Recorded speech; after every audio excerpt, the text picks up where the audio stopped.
Romanos capítulo 1. Paulo, servo de Jesus Cristo, chamado para ser apóstolo, separado para o Evangelho de Deus, que ele, no passado, prometeu por meio de seus profetas nas Escrituras Sagradas. Este Evangelho diz respeito a seu Filho, o qual, segundo a carne, veio da descendência de Davi e foi designado Filho de Deus com poder, segundo o Espírito de Santidade, pela ressurreição dos mortos, a saber, Jesus Cristo, nosso Senhor. Por meio dele, viemos a receber a graça e apostolado por amor do seu nome, para a obediência da fé entre todos os gentios. Entre esses se encontram também vocês, que foram chamados para pertencerem a Jesus Cristo. A todos os amados de Deus que estão em Roma, chamados para ser santos. Que a graça e a paz de Deus, nosso Pai, e do Senhor Jesus Cristo estejam com vocês. Em primeiro lugar, por meio de Jesus Cristo dou graças ao meu Deus por todos vocês, porque a fé que vocês têm é proclamada no mundo inteiro, pois Deus, a quem sirvo em meu espírito, no Evangelho de seu Filho, é minha testemunha de que como nunca deixo de fazer menção de vocês em todas as minhas orações, pedindo que, em algum momento, pela vontade de Deus, surja uma oportunidade de visitá-los, porque desejo muito vê-los, a fim de repartir com vocês algum dom espiritual, para que vocês sejam fortalecidos, isto é, para que nos consolemos uns aos outros por meio da fé mútua, a de vocês e a minha. Quero que vocês saibam, irmãos, que muitas vezes me propus ir visitá-los, no que tenho sido até agora impedido para conseguir algum fruto igualmente entre vocês, assim como também tenho conseguido entre os outros gentios. Sou devedor tanto a gregos como a bárbaros, tanto a sábios como a insensatos. Por isso, quanto a mim, estou pronto para anunciar o Evangelho também a vocês que estão em Roma. Pois não me envergonho do Evangelho, porque é poder de Deus para a salvação de todo aquele que crê, primeiro do judeu e também do grego, porque a justiça de Deus se revela no Evangelho, de fé em fé, como está escrito: o justo viverá pela fé. A ira de Deus se revela do céu contra toda impiedade e injustiça dos seres humanos, que por meio da sua injustiça suprimem a verdade. Pois o que se pode conhecer a respeito de Deus é manifesto entre eles, porque Deus lhes manifestou. Porque os atributos invisíveis de Deus, isto é, o seu eterno poder e a sua divindade, claramente se reconhecem desde a criação do mundo, sendo percebidos por meio das coisas que Deus fez. Por isso, os seres humanos são indesculpáveis, porque tendo conhecimento de Deus, não o glorificaram como Deus, nem lhe deram graças. Pelo contrário, se tornaram nulos em seus próprios raciocínios, e o coração insensato deles se obscureceu. Dizendo que eram sábios, se tornaram tolos e trocaram a glória do Deus incorruptível por imagens semelhantes ao ser humano corruptível, às aves, aos quadrúpedes e aos répteis. Por isso, Deus os entregou à impureza, pelos desejos do coração deles, para desonrarem o seu corpo entre si. Eles trocaram a verdade de Deus pela mentira, adorando e servindo a criatura em lugar do Criador, o qual é bendito para sempre. Amém. Por causa disso, Deus os entregou a paixões vergonhosas, porque até as mulheres trocaram o modo natural das relações íntimas por outro contrário à natureza. Da mesma forma também os homens, deixando o contato natural da mulher, se inflamaram mutuamente em sua sensualidade, cometendo indecência, homens com homens, e recebendo em si mesmos a merecida punição do erro, e, por haverem desprezado o conhecimento de Deus, o próprio Deus os entregou a um modo de pensar reprovável para praticarem coisas que não convêm. Estão cheios de todo tipo de injustiça, perversidade, avareza e maldade. Estão cheios de inveja, homicídio, discórdia, engano e malícia. São difamadores, caluniadores, inimigos de Deus, insolentes, arrogantes, orgulhosos, inventores de males, desobedientes aos pais, insensatos, desleais, sem afeição natural e sem misericórdia. Embora conheçam a sentença de Deus, de que os que praticam tais coisas são passíveis de morte, eles não somente as fazem, mas também aprovam os que as praticam. Romanos capítulo 2. Por isso, você é indesculpável quando julga os outros, não importando quem você é, pois, naquilo que julga o outro, você está condenando a si mesmo, porque pratica as mesmas coisas que condena. Bem sabemos que o juízo de Deus é segundo a verdade contra os que praticarem tais coisas. E você, que condena os que praticam tais coisas, mas faz o mesmo que eles fazem, pensa que conseguirá se livrar do juízo de Deus? Ou será que você despreza a riqueza da bondade, da tolerância e da paciência de Deus, ignorando que a bondade de Deus é que leva você ao arrependimento?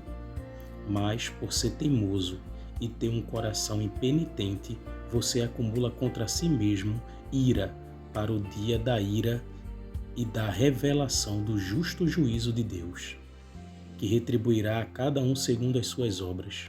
A vida eterna aos que, perseverando em fazer o bem, procuraram glória, honra e incorruptibilidade, mas ira e indignação para os egoístas que desobedecem à verdade e obedecem à injustiça. Tribulação e angústia virão sobre todo aquele que faz o mal, ao judeu primeiro e também ao grego, mas haverá glória, honra e paz a todo aquele que pratica o bem, ao judeu primeiro e também ao grego, porque Deus não trata as pessoas com parcialidade. Assim, todos os que pecaram sem lei, também sem lei perecerão, e todos os que pecaram sob a lei serão julgados pela lei, porque justos diante de Deus não são aqueles que somente ouvem a lei, mas os que praticaram a lei é que serão justificados. Quando, pois, os gentios que não têm a lei fazem por natureza o que a lei ordena, eles se tornam lei para si mesmos. Embora não tenham lei, estes mostram a obra da lei gravada no seu coração, o que é confirmado pela consciência deles e pelos seus pensamentos conflitantes, que às vezes os acusam e às vezes os defendem. No dia em que Deus, por meio de Cristo Jesus, julgar os segredos das pessoas, de acordo com o meu evangelho, mas se você diz que é judeu, confia na lei e se gloria em Deus, se você conhece a vontade de Deus e aprova as coisas excelentes, sendo instruído na lei, se você está convencido de que é guia dos cegos, luz dos que se encontram em trevas, instrutor de insensatos, mestre de crianças, tendo na lei a forma da sabedoria e da verdade, você, pois, que ensina os outros, não ensina a si mesmo? Você que prega que não se deve roubar, rouba?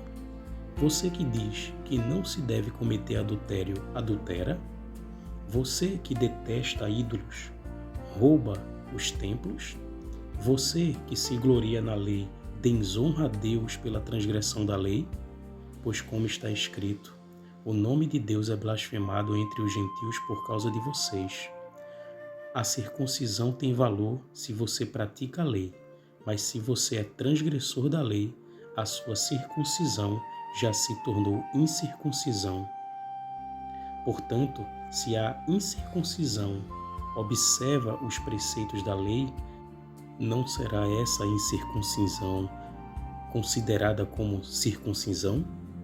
E se aquele que é incircunciso por natureza cumpre a lei, certamente ele julgará você que, embora tenha a letra da lei e a circuncisão, é transgressor da lei, porque não é judeu quem é o apenas exteriormente, nem é circuncisão a que é somente na carne, porém judeu é aquele que o é interiormente, e circuncisão é a do coração pelo Espírito, não segundo a letra, e cujo louvor não procede de seres humanos, mas de Deus. Romanos capítulo 3. Qual então é a vantagem do judeu? Ou qual a utilidade da circuncisão? Muita, sob todos os aspectos, principalmente porque aos judeus foram confiados os oráculos de Deus.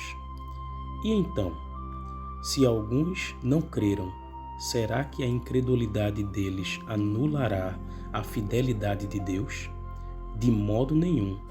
Seja Deus verdadeiro e todo ser humano mentiroso, como está escrito, para que sejais justificado nas tuas palavras e venhas a vencer quando fores julgado. Mas, se a nossa injustiça evidencia a justiça de Deus, que diremos? Seria Deus injusto por aplicar a sua ira? Falo em termos humanos. É claro que não. Do contrário, como Deus julgará o mundo? E se a minha mentira faz com que aumente a verdade de Deus para a sua glória, por que ainda sou condenado como pecador? E por que não dizemos, como alguns caluniosamente afirmam, que o fazemos? Pratiquemos o que é mal, para que nos venha o que é bom? A condenação destes é justa. Que se conclui? Temos nós alguma vantagem? Não, de forma nenhuma, pois já temos demonstrado que todos, tanto judeus como gregos, estão debaixo do pecado, como está escrito: não há justo, nenhum sequer, não há quem entenda, não há quem busque a Deus. Todos se desviaram e juntamente se tornaram inúteis. Não há quem faça o bem, não há nenhum sequer. A garganta deles é sepulcro aberto. Com a língua enganam, veneno de víbora está nos seus lábios. A boca eles a têm cheia de maldição e amargura. Os seus pés são velozes para derramar sangue. Nos seus caminhos há destruição e miséria. Eles não conhecem o caminho da paz. Não há temor de Deus diante de seus olhos. Ora, sabemos que tudo o que a lei diz é dito aos que vivem sob a lei, para que toda a boca se cale e todo mundo seja culpável diante de Deus. Porque ninguém será justificado diante de Deus por obras da lei, pois pela lei vem o pleno conhecimento do pecado. Mas agora, sem lei, a justiça de Deus se manifestou, sendo testemunhada pela lei e pelos profetas. É a justiça de Deus mediante a fé em Jesus Cristo para todos e sobre todos os que creem, porque não há distinção, pois todos pecaram e carecem da glória de Deus, sendo justificados gratuitamente por sua graça, mediante a redenção que há em Cristo Jesus, a quem Deus apresentou como propiciação do seu sangue, mediante a fé. Deus fez isso para manifestar a sua justiça, por ter ele, na sua tolerância, deixado impunes os pecados anteriormente cometidos, tendo em vista a manifestação da sua justiça no tempo presente, a fim de que o próprio Deus seja justo e o justificador daquele que tem fé em Jesus. Onde fica então o orgulho? Foi totalmente excluído. Por meio de que lei? A lei das obras? Não, pelo contrário, por meio da lei da fé. Concluímos, pois, que o ser humano é justificado pela fé, independentemente das obras da lei. Ou seria Deus apenas Deus dos judeus? Será que não é também Deus dos gentios?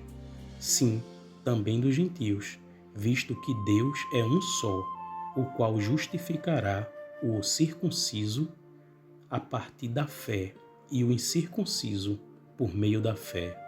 Anulamos então a lei por meio da fé? De modo nenhum, pelo contrário, confirmamos a lei. Romanos capítulo 4. Que diremos então a respeito de Abraão, nosso pai segundo a carne? O que foi que ele conseguiu? Porque se Abraão foi justificado por obras, tem do que se orgulhar, porém não diante de Deus. Pois o que diz a Escritura? Ela diz: Abraão creu em Deus, e isso lhe foi atribuído para a justiça. Ora, para quem trabalha, o salário não é considerado como favor, mas como dívida. Mas, para quem não trabalha, porém crê naquele que justifica o ímpio, a sua fé lhe é atribuída como justiça. E é assim também que Davi declara ser bem-aventurado aquele a quem Deus atribui justiça independentemente de obras. Davi disse: bem-aventurados aqueles cujas transgressões são perdoadas e cujos pecados são cobertos. Bem-aventurado aquele a quem o Senhor jamais atribui pecado. Esta bem-aventurança vem apenas sobre os circuncisos, ou será que ela vem também sobre os incircuncisos? Porque dizemos: a fé foi atribuída a Abraão para a justiça. Como, pois, lhe foi atribuída? Estando ele já circuncidado ou sendo ainda incircunciso? Não foi no regime da circuncisão, mas quando ele ainda não havia sido circuncidado. E Abraão recebeu o sinal da circuncisão como selo da justiça da fé que teve quando ainda não havia sido circuncidado, e isto para que ele viesse a ser o pai de todos os que creem, embora não circuncidados, a fim de que a justiça fosse atribuída também a eles. Ele é também pai da circuncisão, isto é, daqueles que não são apenas circuncisos, mas também andam nas pisadas da fé que teve Abraão, nosso pai, antes de ser circuncidado. A promessa de que seria herdeiro do mundo não veio a Abraão ou a sua descendência por meio da lei, e sim por meio da justiça da fé, pois, se os da lei é que são os herdeiros, anula-se a fé e cancela-se a promessa, porque a lei suscita a ira. Mas onde não há lei, também não há transgressão.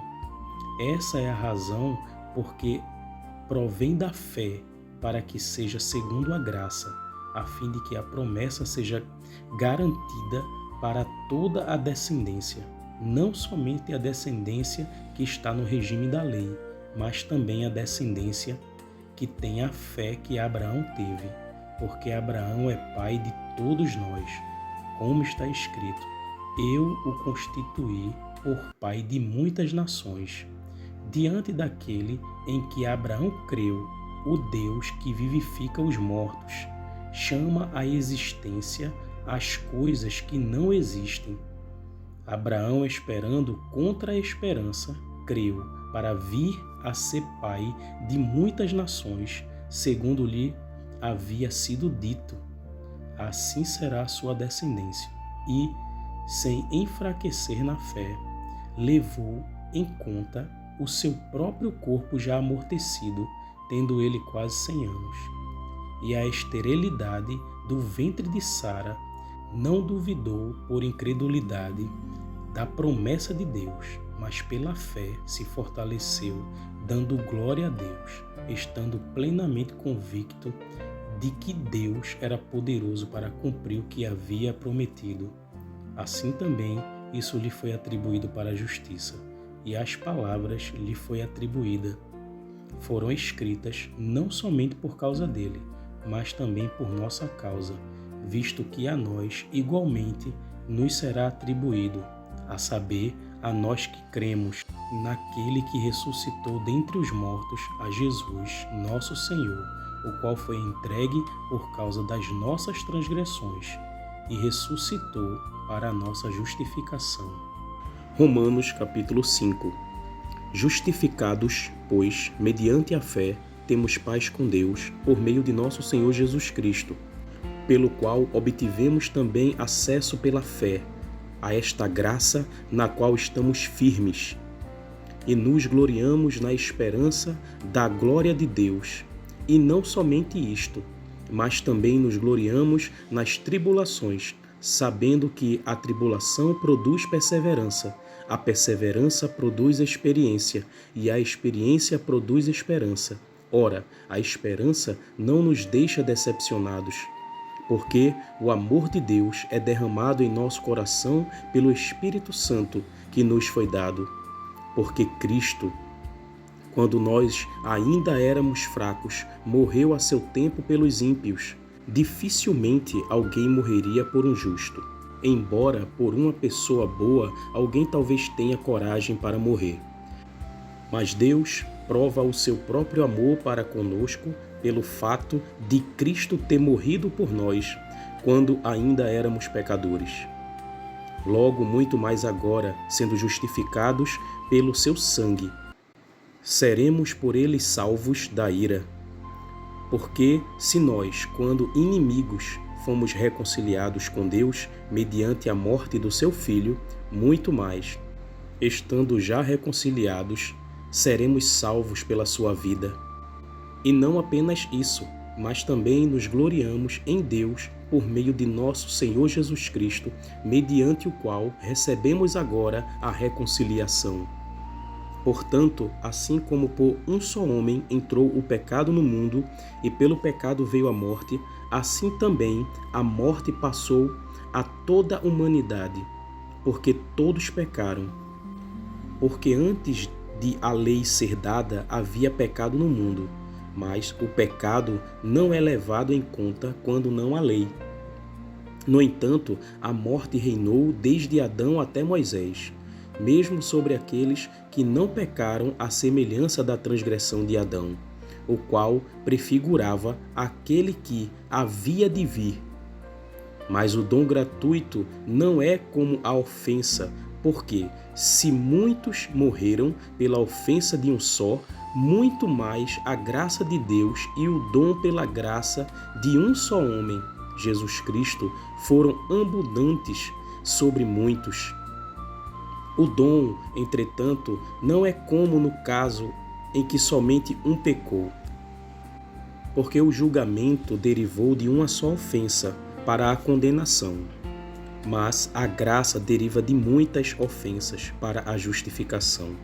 Se a morte reinou pela ofensa de um por meio de um só, muito mais os que receberam a abundância da graça e o dom da justiça reinarão em vida por meio de um só, a saber, Jesus Cristo. Portanto, assim como por uma só ofensa veio o juízo sobre todos os seres humanos para a condenação, assim também, por um só ato de justiça, veio a graça sobre todos para a justificação que dá vida. Porque, como pela desobediência de um só homem muitos se tornaram pecadores, assim também por meio da obediência de um só muitos se tornaram justos. A lei veio para que aumentasse a ofensa, mas onde aumentou o pecado, aumentou muito mais ainda a graça, a fim de que, como o pecado reinou pela morte, assim também a graça reinasse pela justiça que conduz à vida eterna, por meio de Jesus Cristo, nosso Senhor. Romanos capítulo 6. Que diremos então? Continuaremos no pecado para que a graça aumente ainda mais?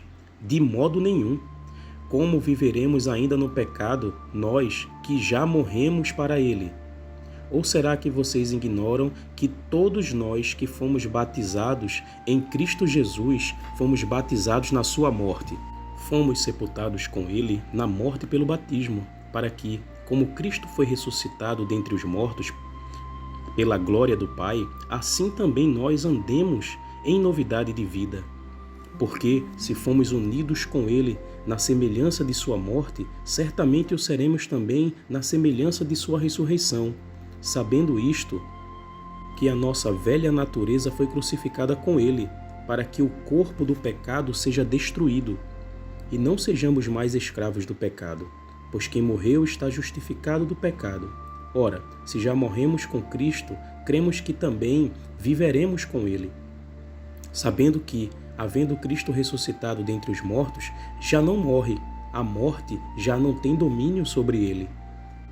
Pois quanto a ter morrido, de uma vez para sempre morreu para o pecado, mas quanto a viver, vive para Deus.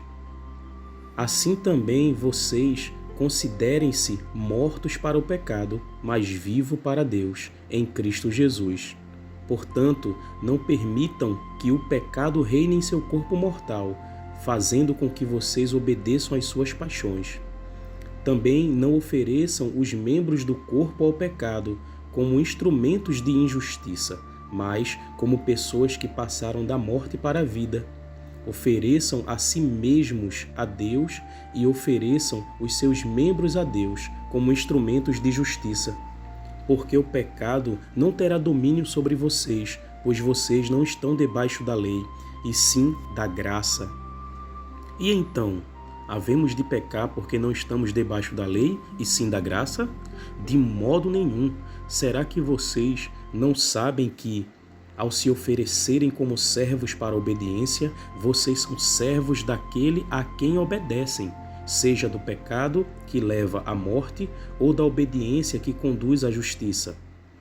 Mas graças a Deus que, tendo sido escravos do pecado, vocês vieram a obedecer de coração a forma de doutrina a que foram entregues. E uma vez libertados do pecado, foram feitos servos da justiça. Falo em termos humanos, por causa das limitações de vocês. Assim como ofereceram os seus membros para que fossem escravos da impureza e da maldade que leva à maldade, assim ofereçam agora os seus membros para que sejam servos da justiça, para a santificação. Porque quando vocês eram escravos do pecado, estavam livres em relação à justiça. Naquele tempo, que fruto vocês colheram? Somente as coisas de que agora vocês se envergonham, porque o fim delas é a morte. Agora, porém, libertados do pecado, transformados em servos de Deus, o fruto que vocês colhem é para a santificação. E o fim, neste caso, é a vida eterna. Porque o salário do pecado é a morte, mas o dom gratuito de Deus é a vida eterna em Cristo Jesus, nosso Senhor. Romanos capítulo 7. Ou vocês não sabem, irmãos, pois falo aos que conhecem a lei, que a lei tem domínio sobre uma pessoa apenas enquanto ela está viva. Por exemplo, a mulher casada está ligada pela lei a seu marido enquanto ele vive, mas, se o marido morrer, ela ficará livre da lei conjugal. De modo que será considerada adúltera se, enquanto o marido estiver vivo, ela se unir com outro homem. Mas, se o marido morrer, ela estará livre da lei e não será adúltera se casar com outro homem. Assim, meus irmãos, também vocês morreram para a lei, por meio do corpo de Cristo, para que pertençam a outro, a saber, àquele que ressuscitou dentre os mortos, a fim de que frutifiquemos para Deus. Porque quando vivíamos segundo a carne, as paixões pecaminosas despertadas pela lei operavam em nossos membros, a fim de frutificarem para a morte.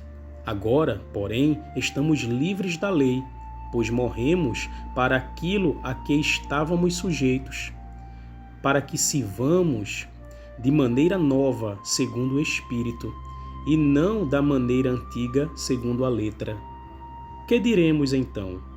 Que a lei é pecado? De modo nenhum, mas eu não teria conhecido o pecado, a não ser por meio da lei. Porque eu não teria conhecido a cobiça se a lei não tivesse dito, não cobice.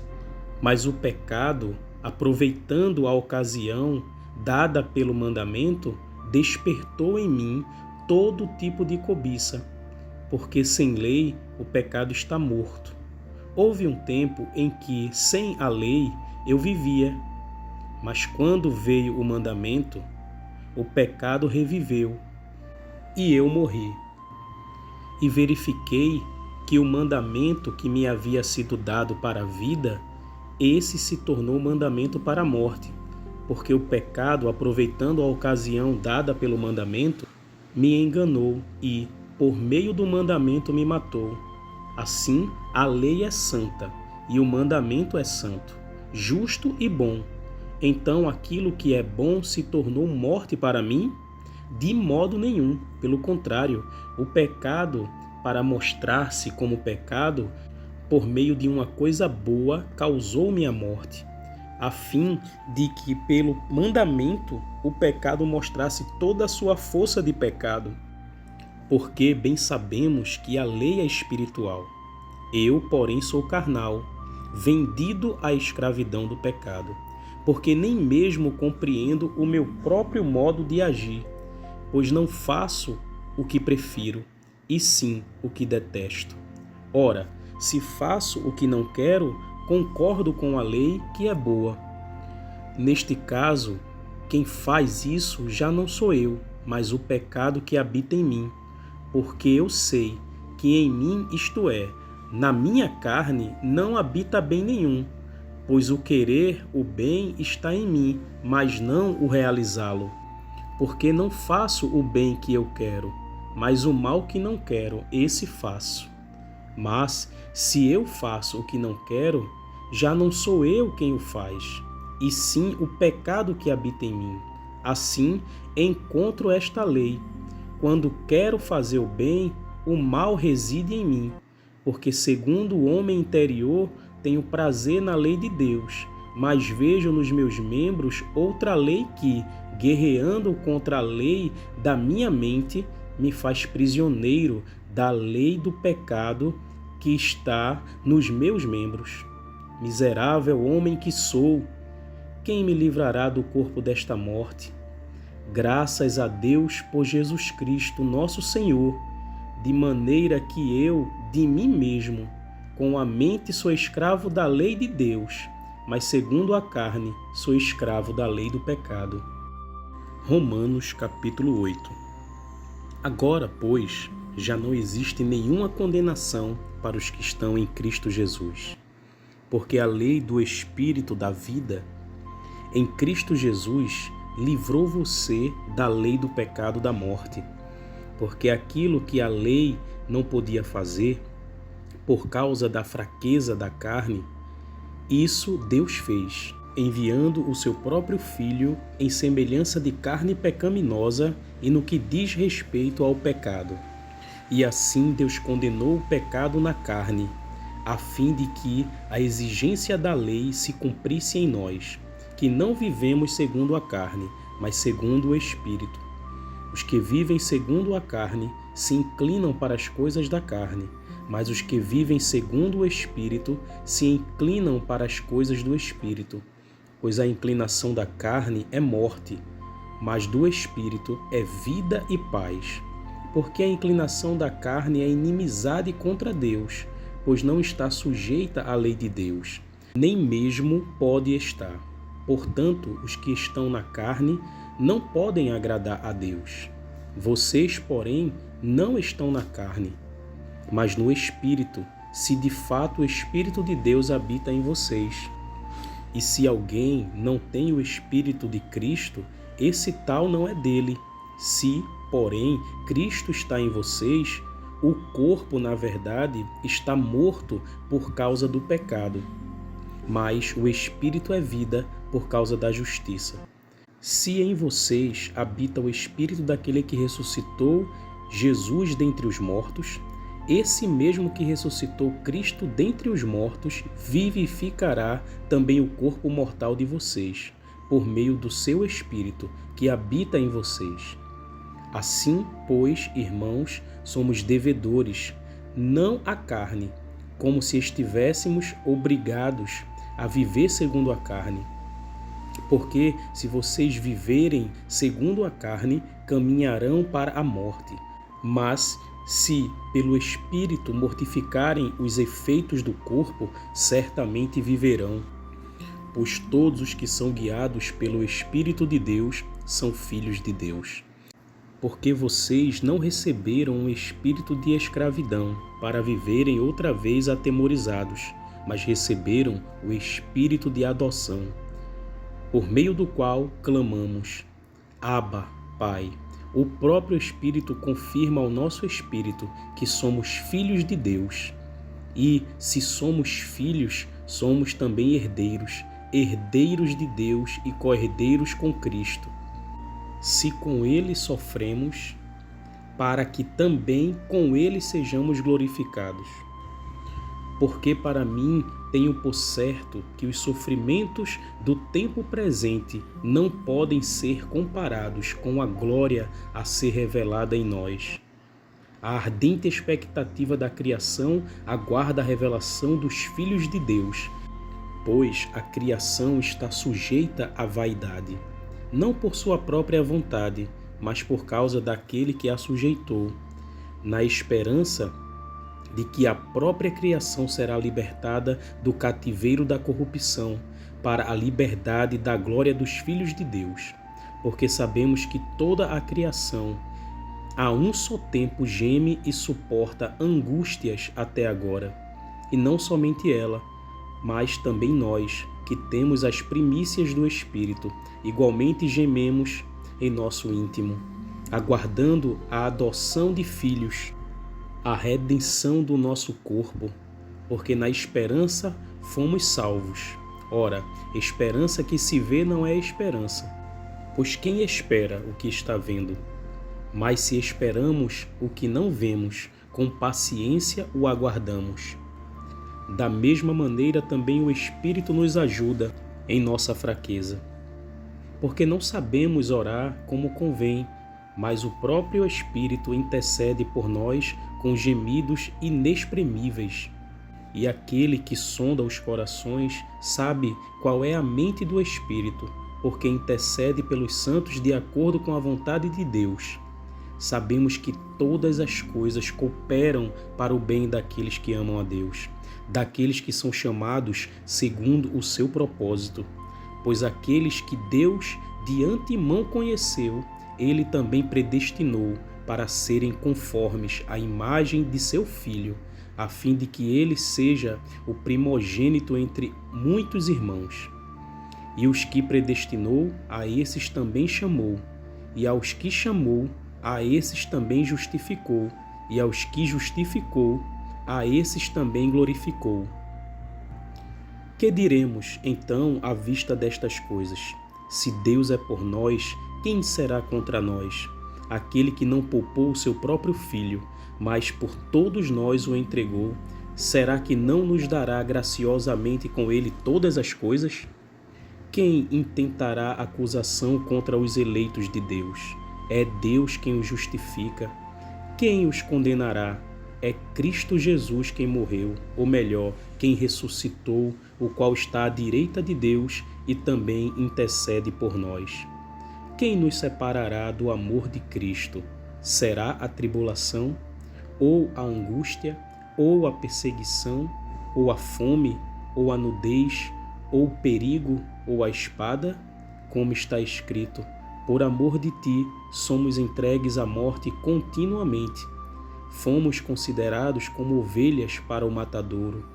Em todas estas coisas, porém, somos mais do que vencedores por meio daquele que nos amou. Porque eu estou bem certo de que nem a morte, nem a vida, nem os anjos, nem os principados, nem as coisas do presente, nem do porvir, nem todos os poderes, nem a altura, nem a profundidade, nem qualquer outra criatura poderá nos separar do amor de Deus que está em Cristo Jesus, nosso Senhor. Romanos capítulo 9. Digo a verdade em Cristo, não minto, e a minha consciência confirma isso por meio do Espírito Santo. Sinto grande tristeza e tenho incessante dor no coração, porque eu mesmo desejaria ser amaldiçoado, separado de Cristo por amor de meus irmãos. Meus compatriotas, segundo a carne, são israelitas.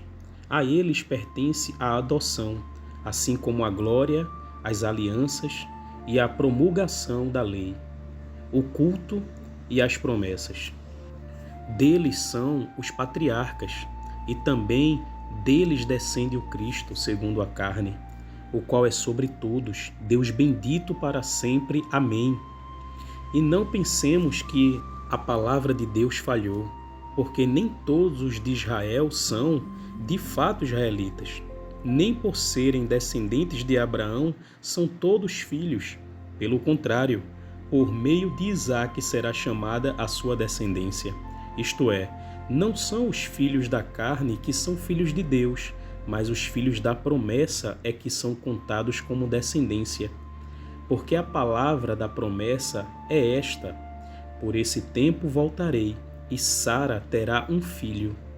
E isto não aconteceu somente com ela, mas também com Rebeca, ao conhecer de um só, de Isaque, nosso pai, e os gêmeos ainda não serem nascidos, nem tinha feito bem ou mal, para que o propósito de Deus, quanto à eleição, prevalecesse não por obras, mas por aquele que chama. Quando foi dito a Rebeca: o mais velho será servo do mais moço, como está escrito: amei Jacó, porém desprezei Esaú. Que diremos então? Que Deus é injusto? De modo nenhum, pois ele diz a Moisés: terei misericórdia de quem eu tiver misericórdia, e terei compaixão de quem eu tiver compaixão. Assim, pois, isto não depende de quem quer ou de quem corre, mas de Deus, que tem misericórdia. Porque a Escritura diz a Faraó: foi para isso mesmo que eu o levantei, para mostrar em você o meu poder e para que o meu nome seja anunciado em toda a terra. Logo, Deus tem misericórdia de quem quer e também endurece o coração a quem Ele quer. Mas você vai me dizer: por que Deus ainda se queixa? Pois quem pode resistir à sua vontade? Mas quem é você, caro amigo, para discutir com Deus? Será que o objeto pode perguntar a quem o fez: por que você me fez assim? Será que o oleiro não tem direito sobre a massa? Para do mesmo barro fazer um vaso para honra e outro para desonra? Que diremos? Se Deus, querendo mostrar a sua ira e dar a conhecer o seu poder, suportou com muita paciência os vasos da ira, preparados para a destruição, a fim de que também desse a conhecer as riquezas de sua glória nos vasos de misericórdia, que de antemão preparou para a glória. Estes vasos somos nós, a quem também chamou, não só dentre os judeus, mas também dentre os gentios, como também diz em Oséias: chamarei de meu povo ao que não era meu povo, e de amada a que não era amada. E no lugar em que lhes foi dito: vocês não são o meu povo, ali mesmo serão chamados de filho do Deus vivo. Mas Isaías chama a respeito de Israel: ainda que o número dos filhos de Israel sejam como a areia do mar, o remanescente é que será salvo. Porque o Senhor cumprirá a sua palavra sobre a terra, de forma plena e em breve. Como Isaías já disse: se o Senhor dos Exércitos não nos tivesse deixado descendência, nós nos teríamos tornado como Sodoma e semelhantes a Gomorra. Que diremos, então? Que os gentios que não buscavam a justificação vieram a alcançá-la, a saber, a justificação que decorre da fé, e que Israel, que buscava a lei da justiça, não chegou a atingir essa lei. Por quê? Porque não a buscou pela fé, mas como que por obras tropeçaram na pedra de tropeço, como está escrito: eis que ponho em Sião uma pedra de tropeço e rocha de ofensa, e aquele que nela crê não será envergonhado. Romanos capítulo 10.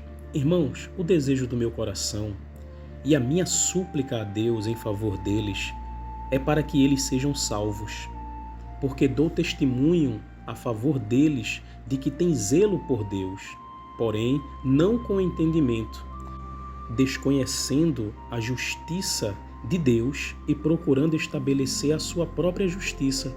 Não se sujeitaram à justiça que vem de Deus, porque o fim da lei é Cristo, para a justiça de todo aquele que crê. Ora, Moisés descreve assim a justiça que procede da lei: aquele que observar os seus preceitos, por eles viverá. Mas a justiça que procede da fé afirma o seguinte: não pergunte em seu coração quem subirá ao céu, isto é, para trazer Cristo lá do alto, ou quem descerá ao abismo, isto é, para levantar Cristo dentre os mortos. Porém, o que se diz? A palavra está perto de você, na sua boca e no seu coração. Isto é, a palavra da fé que pregamos. Se com a boca você confessar Jesus como Senhor e em seu coração crê que Deus o ressuscitou dentre os mortos, você será salvo. Porque com o coração se crê para a justiça e com a boca se confessa para a salvação. Pois a Escritura diz: todo aquele que nele crê não será envergonhado, porque não há distinção entre judeu e grego, uma vez que o mesmo é o Senhor de todos, rico para com todos os que o invocam. Porque todo aquele que invocar o nome do Senhor será salvo. Como, porém, invocarão aquele a quem não creram? E como crerão naquele de quem nada ouviram? E como ouvirão se não há quem pregue? E como pregarão se não forem enviados? Como está escrito: quão formosos são os pés do que anunciam coisas boas. Mas nem todos obedecem ao Evangelho, pois Isaías diz: Senhor, quem creu em nossa pregação? E, assim, a fé vem pelo ouvir, e o ouvir pela palavra de Deus. Mas pergunto: será que eles não ouviram? É claro que sim. A voz deles se espalhou por toda a terra, e as palavras deles alcançaram os confins do mundo. Pergunto mais: será que isso não chegou ao conhecimento de Israel? Moisés já dizia: eu farei com que vocês fiquem com ciúmes de um povo que não é nação. Por meio de gente insensata, eu os provocarei a ira. E Isaías é tão ousado que diz: fui achado pelos que não me procuravam, revelei-me aos que não perguntavam por mim. Quanto a Israel, porém, diz: todo dia estendi as mãos a um povo desobediente e rebelde. Romanos capítulo 11. Então eu pergunto: será que Deus rejeitou o seu povo? De modo nenhum, porque eu também sou israelita, da descendência de Abraão, da tribo de Benjamim. Deus não rejeitou o seu povo, a quem de antemão conheceu. Ou vocês não sabem o que a Escritura diz a respeito de Elias, como pediu com insistência diante de Deus contra Israel, dizendo: Senhor, mataram os teus profetas, derrubaram os teus altares. Sou o único que sobrou e procuram tirar minha vida. Mas qual foi a resposta divina? Foi esta: reservei para mim 7.000 homens que não dobraram os joelhos diante de Baal. Assim também, nos dias de hoje, sobrevive um remanescente segundo a eleição da graça. E, se é pela graça, já não é pelas obras. Do contrário, a graça já não é graça. Que diremos então? O que Israel buscava, isso não alcançou, mas a eleição conseguiu isso. Os demais foram endurecidos, como está escrito. Deus lhe deu um espírito de profundo sono, olhos para não ver e ouvidos para não ouvir, até o dia de hoje. E Davi disse que a mesa deles se transforme em um laço e armadilha, um tropeço e punição, que os olhos deles se escureçam para que não vejam, e fiquem para sempre encurvadas as suas costas. Então eu pergunto, será que eles tropeçaram para que caíssem? De modo nenhum, mas pela transgressão deles a salvação chegou aos gentios, para fazer com que os judeus ficassem com ciúmes. Ora, se a transgressão deles resultou em riqueza para o mundo, e a diminuição deles resultou em riqueza para os gentios, quanto mais a plenitude deles. Dirijo-me a vocês que são gentios, visto que eu sou apóstolo dos gentios, glorifico o meu ministério, para ver se de algum modo posso fazer com que os do meu povo fiquem com ciúmes e alguns deles se salvem. Porque se o fato de eles terem sido rejeitados trouxe reconciliação ao mundo, que será o seu restabelecimento senão vida entre os mortos? E se forem santas as primícias da massa, igualmente será santa a sua totalidade. Se for santa a raiz, também os ramos o serão. Se, porém, alguns dos ramos forem quebrados, e você, sendo oliveira brava, foi enxertado no meio deles e se tornou participante da raiz e da seiva da oliveira, não se glorie contra os ramos. Mas, se você se gloriar, lembre que não é você quem sustenta a raiz, mas é a raiz que sustenta você. Então você dirá, alguns ramos foram quebrados para que eu fosse enxertado? Correto, eles foram quebrados por causa da incredulidade. Mas você continua firme mediante a fé. Não fique orgulhoso, mas tema, porque se Deus não poupou os ramos naturais, também não poupará você. Considere, pois, a bondade e a severidade de Deus, para com os que caíram, severidade, mas para com você, a bondade de Deus, desde que você permaneça nessa bondade. Do contrário, também você será cortado. Eles também, se não permanecerem na incredulidade, serão enxertados, pois Deus é poderoso para os enxertar de novo. Pois se você foi cortado daquele que, por natureza, era uma oliveira brava e, contra a natureza, foi enxertado numa oliveira boa, quanto mais esses, que são ramos naturais, serão enxertados na sua própria oliveira. Porque não quero, irmãos, que vocês ignorem este mistério, para que não fiquem pensando que são sábios. Veio um endurecimento em parte a Israel, até que tenha entrado a plenitude dos gentios, e assim todo o Israel será salvo, como está escrito. O libertador virá de Sião e afastará de Jacó as impiedades. Esta é a minha aliança com eles, quando eu tirar os seus pecados. Quanto ao Evangelho, eles são inimigos por causa de vocês, mas quanto à eleição, amados por causa dos patriarcas, porque os dons e a vocação de Deus são irrevogáveis. Porque assim como no passado vocês foram desobedientes a Deus, mas agora alcançaram misericórdia à vista da desobediência deles, assim também estes agora foram desobedientes, para que também eles alcancem misericórdia, à vista de que foi concedida a vocês.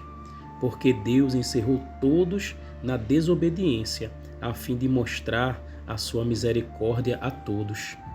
Ó profundidade da riqueza, tanto da sabedoria como do conhecimento de Deus!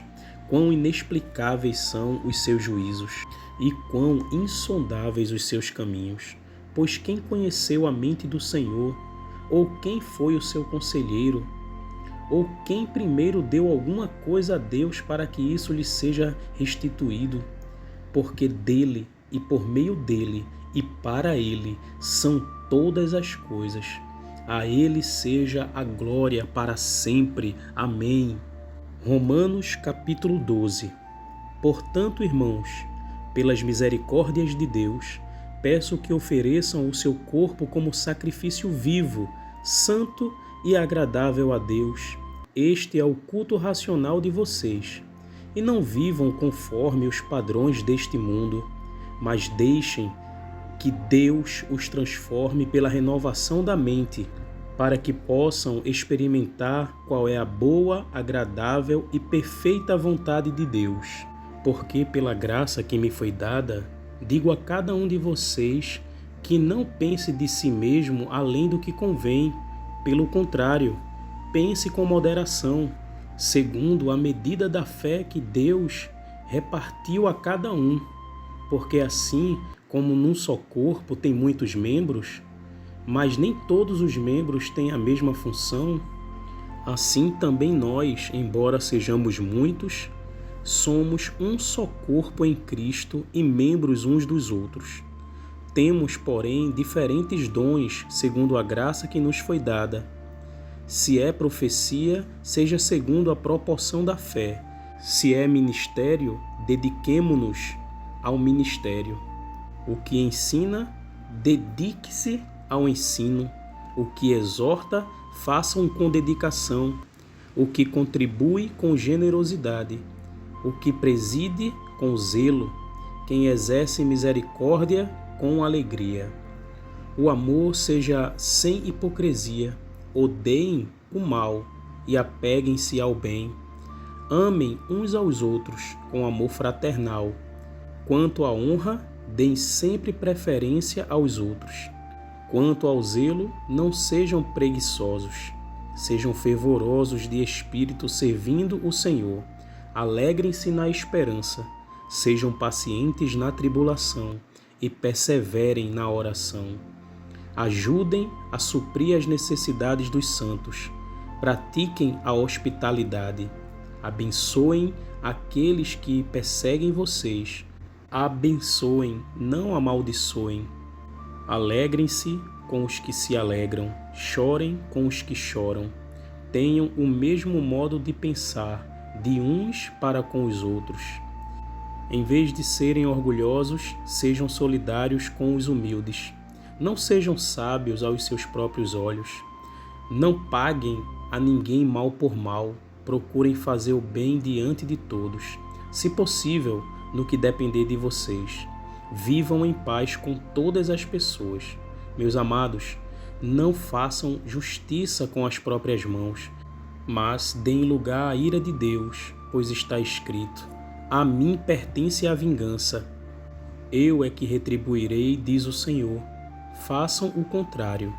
Se o seu inimigo tiver fome, dê-lhe de comer. Se tiver sede, dê-lhe de beber, porque fazendo isto, você amontoará brasas vivas sobre a cabeça dele. Não se deixe vencer pelo mal, mas vença o mal com o bem. Romanos capítulo 13. Que todos estejam sujeitos às autoridades superiores, porque não há autoridade que não proceda de Deus, e as autoridades que existem foram por ele instituídas. Assim, aquele que se opõe à autoridade resiste à ordenação de Deus, e os que resistem trarão sobre si mesmos condenação, porque os magistrados não são para temor quando se faz o bem, e sim quando se faz o mal. Você quer viver sem medo da autoridade? Faça o bem, e você terá louvor dela, pois a autoridade é ministro de Deus para o seu bem. Mas, se você fizer o mal, então tenha medo, porque não é sem motivo que a autoridade traz a espada, pois é ministro de Deus. vingador para castigar quem pratica o mal. Portanto, é necessário que vocês se sujeitem à autoridade, não somente por causa do temor da punição, mas também por dever de consciência. É por isso também que vocês pagam impostos, porque as autoridades são ministros de Deus, atendendo constantemente a este serviço. Paguem a todos os que lhes é devido. Quem tributo, tributo. A quem imposto, imposto. A quem respeito, respeito. A quem honra, honra. Não fiquem devendo nada a ninguém, exceto o amor de uns para com os outros. Pois quem ama o próximo cumpre a lei. Pois estes mandamentos: não cometa adultério, não mate, não furte, não cobice e qualquer outro mandamento que houver, todos se resumem nesta palavra: ame o seu próximo como você ama a si mesmo. O amor não pratica o mal contra o próximo. Portanto, o cumprimento da lei é o amor. E digo isto a vocês que conhecem o tempo. Já é hora de despertarem do sono, porque a nossa salvação está agora mais perto do que quando no princípio cremos. Vai alta a noite e o dia vem chegando. Deixemos, pois, as obras das trevas e revistamo-nos das armas da luz. Vivamos dignamente, como em pleno dia, não em orgias e bebedeiras, não em imoralidades e em libertinagem, não em discórdias e ciúmes, mas revistam-se do Senhor Jesus Cristo e não façam nada que venha a satisfazer os desejos da carne. Romanos capítulo 14. Acolham quem é fraco na fé. Não, porém, para discutir opiniões. Um crê que pode comer de tudo, mas quem é fraco na fé come legumes. Quem come de tudo não deve desprezar o que não come. E o que não come não deve julgar o que come de tudo, porque Deus o escolheu. Quem é você para julgar o servo alheio? Para o seu próprio dano é que ele está em pé ou cai, mas ficará em pé, porque o Senhor é poderoso para o manter em pé. Alguns pensam que certos dias são mais importantes do que os demais, mas outros pensam que todos os dias são iguais. Cada um tenha opinião bem definida em sua própria mente. Quem pensa que certos dias são mais importantes, faz isso para o Senhor. Quem come de tudo, faz isto para o Senhor, porque dá graças a Deus. E quem não come de tudo é para o Senhor que não come e dá graças a Deus. Porque nenhum de nós vive para si mesmo, nem morre para si. Porque se vivemos, é para o Senhor que vivemos. Se morremos, é para o Senhor que morremos. Quer, pois, vivamos ou morramos, somos do Senhor. Foi precisamente para esse fim que Cristo morreu e tornou a viver, para ser Senhor tanto de mortos como de vivos.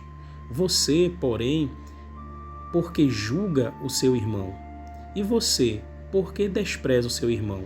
Pois todos temos de comparecer diante do tribunal de Deus, como está escrito: por minha vida, diz o Senhor, diante de mim se dobrará todo o joelho e toda a língua dará louvores a Deus. Assim, pois, cada um de nós prestará conta de si mesmo diante de Deus. Portanto, deixemos de julgar uns aos outros. Pelo contrário, tomem a decisão de não pôr tropeço ou escândalo diante do irmão. Eu sei que estou persuadido no Senhor Jesus de que nada é impuro em si mesmo, a não ser para aquele que pensa que alguma coisa é impura. Para esse é impuro. Se o seu irmão ficar triste por causa do que você come, você já não anda segundo o amor. Não faça perecer por causa daquilo que você come aquele por quem Cristo morreu. Não seja, pois, difamado aquilo que vocês consideram bom.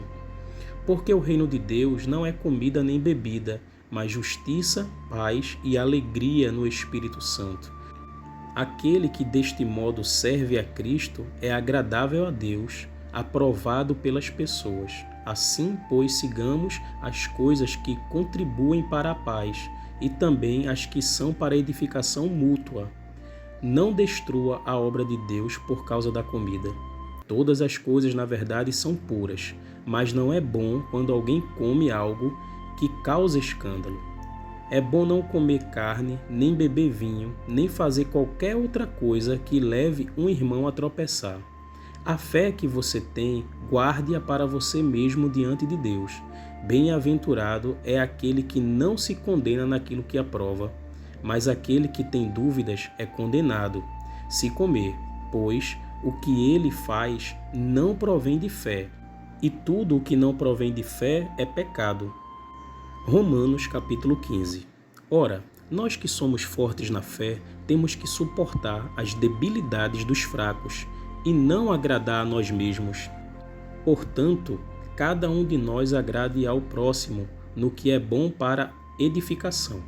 Porque também Cristo não agradou a si mesmo. Pelo contrário, como está escrito, os insultos dos que te insultavam caíram sobre mim, pois tudo o que no passado foi escrito, para o nosso ensino foi escrito, a fim de que, pela paciência e pela consolação das Escrituras, tenhamos esperança. Ora, o Deus da paciência e da consolação lhes conceda o mesmo modo de pensar de uns para com os outros, segundo Cristo Jesus, para que vocês, unânimes e a uma só voz, glorifiquem a Deus e Pai do nosso Senhor Jesus Cristo. Portanto, acolham uns aos outros, como também Cristo acolheu vocês para a glória de Deus. Pois digo que Cristo foi constituído ministro da circuncisão em prol da verdade de Deus, para confirmar as promessas feitas por nossos pais e para que os gentios glorifiquem a Deus por causa da sua misericórdia, como está escrito: por isso eu te glorificarei entre os gentios e cantarei louvores ao teu nome. E também diz: alegrem-se, ó gentios, como o povo de Deus. E ainda, louvem o Senhor todos vocês gentios, e todos os povos o louvem. Também Isaías diz: virá a raiz de Jessé, aquele que se levanta para governar os gentios. Nele os gentios esperarão. E o Deus da esperança encha vocês de toda a alegria e paz na fé em que vocês têm, para que sejam ricos de esperança no poder do Espírito Santo. E eu mesmo, meus irmãos, estou certo de que vocês estão cheios de bondade, têm todo o conhecimento e são aptos para admoestar uns aos outros. Entretanto, eu lhes escrevi em parte mais ousadamente, como para fazer com que vocês lembrem disso outra vez, por causa da graça que me foi dada por Deus, para que eu seja ministro de Cristo Jesus entre os gentios, no sagrado encargo de anunciar o Evangelho de Deus, de modo que a oferta deles seja aceitável, uma vez santificada pelo Espírito Santo. Tenho, pois, motivo de gloriar-me em Cristo Jesus nas coisas concernentes a Deus. Porque não ousarei falar sobre coisa alguma, a não ser sobre aquelas que Cristo fez por meio de mim, para conduzir os gentios à obediência por palavra e por obras, por força de sinais e prodígios, pelo poder do Espírito de Deus. Assim, desde Jerusalém e arredores até o Ilírico, tenho divulgado o Evangelho de Cristo, esforçando-me deste modo por pregar o Evangelho, não onde Cristo já foi anunciado, para não edificar sobre alicerce alheio. Pelo contrário, como está escrito: aqueles que não tiveram notícia dele o verão, e os que nada tinham ouvido a respeito dele o entenderão. Essa foi a razão porque também muitas vezes fui impedido de visitá-los. Mas agora não tenho mais campo de atividade nestas regiões, e desejando há muitos anos visitá-los, penso em fazê-lo quando em viagem para a Espanha, pois espero que de passagem eu possa vê-los e que vocês me encaminhem para lá, depois de haver primeiro desfrutado um pouco a companhia de vocês. Mas agora estou de partida para Jerusalém, a serviço dos santos, porque a Macedônia e a Acaia resolveram levantar umas coletas em benefício dos pobres dentre os santos que vivem em Jerusalém. Isto lhes pareceu bem, e de fato lhes são devedores, porque se os gentios têm sido participantes dos valores espirituais dos judeus, devem também servi-los com bens materiais. Tendo, pois, concluído isto, e havendo-lhes consignado este fruto, irei à Espanha, passando por aí, e bem sei que ao visitá-los irei na plenitude da bênção de Cristo. Irmãos, por nosso Senhor Jesus Cristo, e também pelo amor do Espírito, peço que lutem juntamente comigo nas orações a Deus em meu favor, para que eu me veja livre dos rebeldes que vivem na Judéia, e que este meu serviço em Jerusalém seja bem aceito pelos santos. Isto para que, pela vontade de Deus, eu chegue à presença de vocês com alegria e possa ter algum descanso na companhia de vocês. E o Deus da paz esteja com todos vocês. Amém. Romanos capítulo 16. Recomendo-lhes a nossa irmã Febe, diaconisa da igreja de Secreia, para que vocês a recebam no Senhor como convém aos santos e a ajudem em tudo o que de vocês vier a precisar, porque ela tem sido protetora de muitos, inclusive de mim. Saúdem Priscila e Áquila, meus cooperadores em Cristo Jesus, os quais pela minha vida arriscaram a sua própria cabeça, e isto lhes agradeço, não somente eu, mas também todas as igrejas dos gentios. Saúdem igualmente a igreja que se reúne na casa deles. Saúdem meu querido Epineto, primeiro fruto da fé em Cristo na província da Ásia. Saúdem Maria, que muito trabalhou por vocês. Saúdem Andrônico e Júnias, meus parentes e companheiros de prisão, os quais são bem conhecidos entre os apóstolos e estavam em Cristo antes de mim. Saúdem Ampliato, meu querido amigo no Senhor. Saúdem Urbano, que é o nosso cooperador em Cristo, e também meu amado Estaques. Saúdem Apeles, aprovado em Cristo. Saúdem os da casa de Aristóbulo.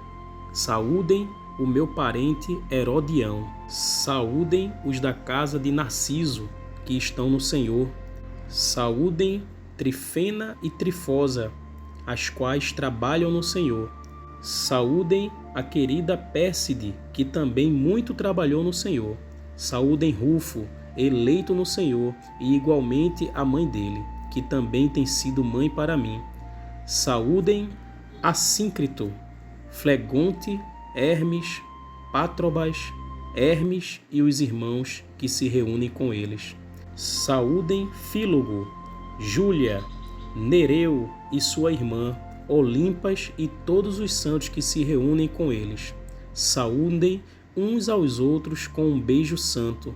Todas as igrejas de Cristo mandam saudações. Irmãos, peço que notem bem aqueles que provocam divisões e escândalos, em desacordo com a doutrina que vocês aprenderam. Afastem-se deles, porque esses tais não servem a Cristo, nosso Senhor, e sim a seu próprio ventre. Com suaves palavras e lisonjas enganam o coração das pessoas simples, pois a obediência de vocês é conhecida por todos, por isso me alegro por causa de vocês. Quero que vocês sejam sábios no que diz respeito ao bem e simples no que diz respeito ao mal. E o Deus de paz em breve esmagará Satanás debaixo dos pés de vocês. A graça de nosso Senhor Jesus esteja com vocês. Timóteo, meu cooperador, manda saudações, assim como Lúcio, Jasson, Sosíparo, meus parentes.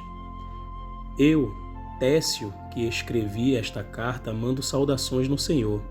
Gaio, meu hospedeiro, e de toda a igreja manda saudações. Também mandam saudações Erasto, tesoureiro da cidade, e o irmão Quarto. A graça de nosso Senhor Jesus Cristo esteja com todos vocês. Amém.